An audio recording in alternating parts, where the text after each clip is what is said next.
We have now reached the 1-year anniversary of the infamous attack in Israel on October 7th, 2023.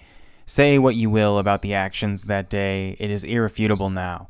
Israel has revealed themselves to be the modern incarnation of the most rabid fascism and worst iteration of Nazism, aka Zionism, we've seen in decades. We've all heard it said over and over.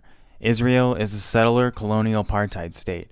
But when we talk about these things and when we use these words, they may seem like buzzwords. These terms are very intentionally chosen despite that.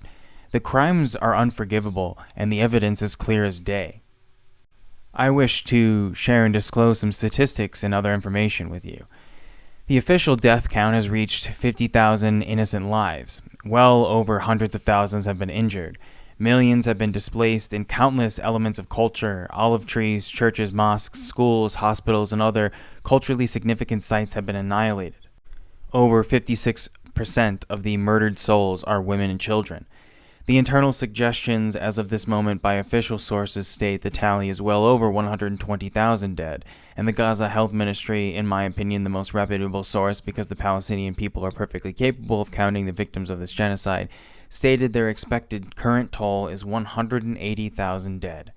All the while, Western governments continue to support the worst actions we've seen in a long time. 80% of commercial facilities have been destroyed, 87% of school buildings, 68% of road networks, 68% of cropland have all been destroyed.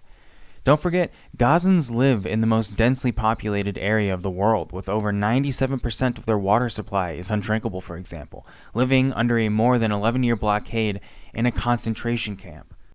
When we use the words like ethnic cleansing and genocide, they may seem like academic terms or gotcha terminology, but they are meant conclusively and precisely.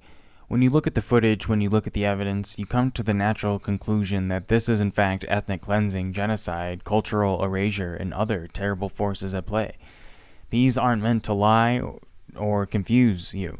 They are literally meant what they mean, and it's happening all right before our eyes. The chaos doesn't stop there.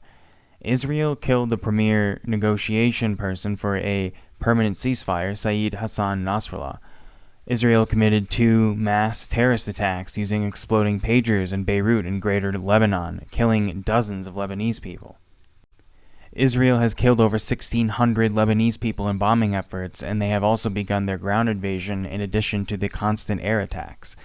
Israel has most likely murdered the missing Iranian military commander Ismail Qaani.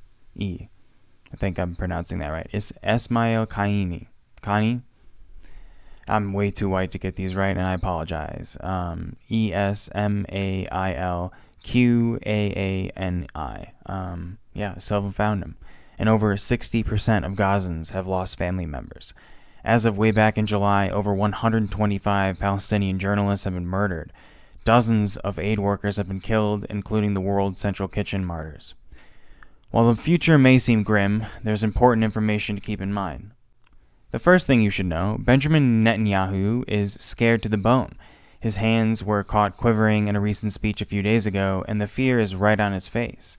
Pretty nice knowing that genocidal trash can isn't sleeping well at night. It's the least he deserves. In addition, Israel is acting like a rabid animal stuck in a corner, attacking Syria and Lebanon recklessly and terroristically. This is because Israel is seeking to force the United States and other Western powers into the war and greater conflict. However, Saudi Arabia, Qatar, Kuwait, Oman, Bahrain, and United Arab Emirates have all come together to pledge neutrality to not just Iran, but also implicitly implying at least potentially neutrality with China as well. This is significant as it will prevent the devastation that Israel incompetently commits from collapsing the global economy around the oil resources we already have waning that they may or may not decide to destroy, even with potentially nuclear weapons.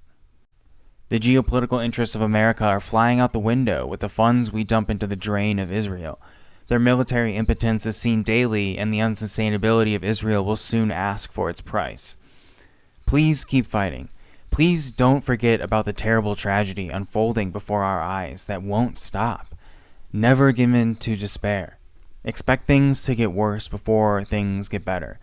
With tragedy and suffering, there will come ease. Israel is failing. It's collapsing. The United States of America and its empire grows weaker by the day. The internal contradictions of Western society, capitalism, America, you name it, are all showing up for their day in court, and working people across the world will be better for it. Change is coming. All we have to do is just lean in. And with that said, I hope you liked the video. Thank you so much for watching. Like and subscribe if you can. I'm wishing everyone tranquility and prosperity. We all deserve so much better. And I hope to see you in the next one. Peace.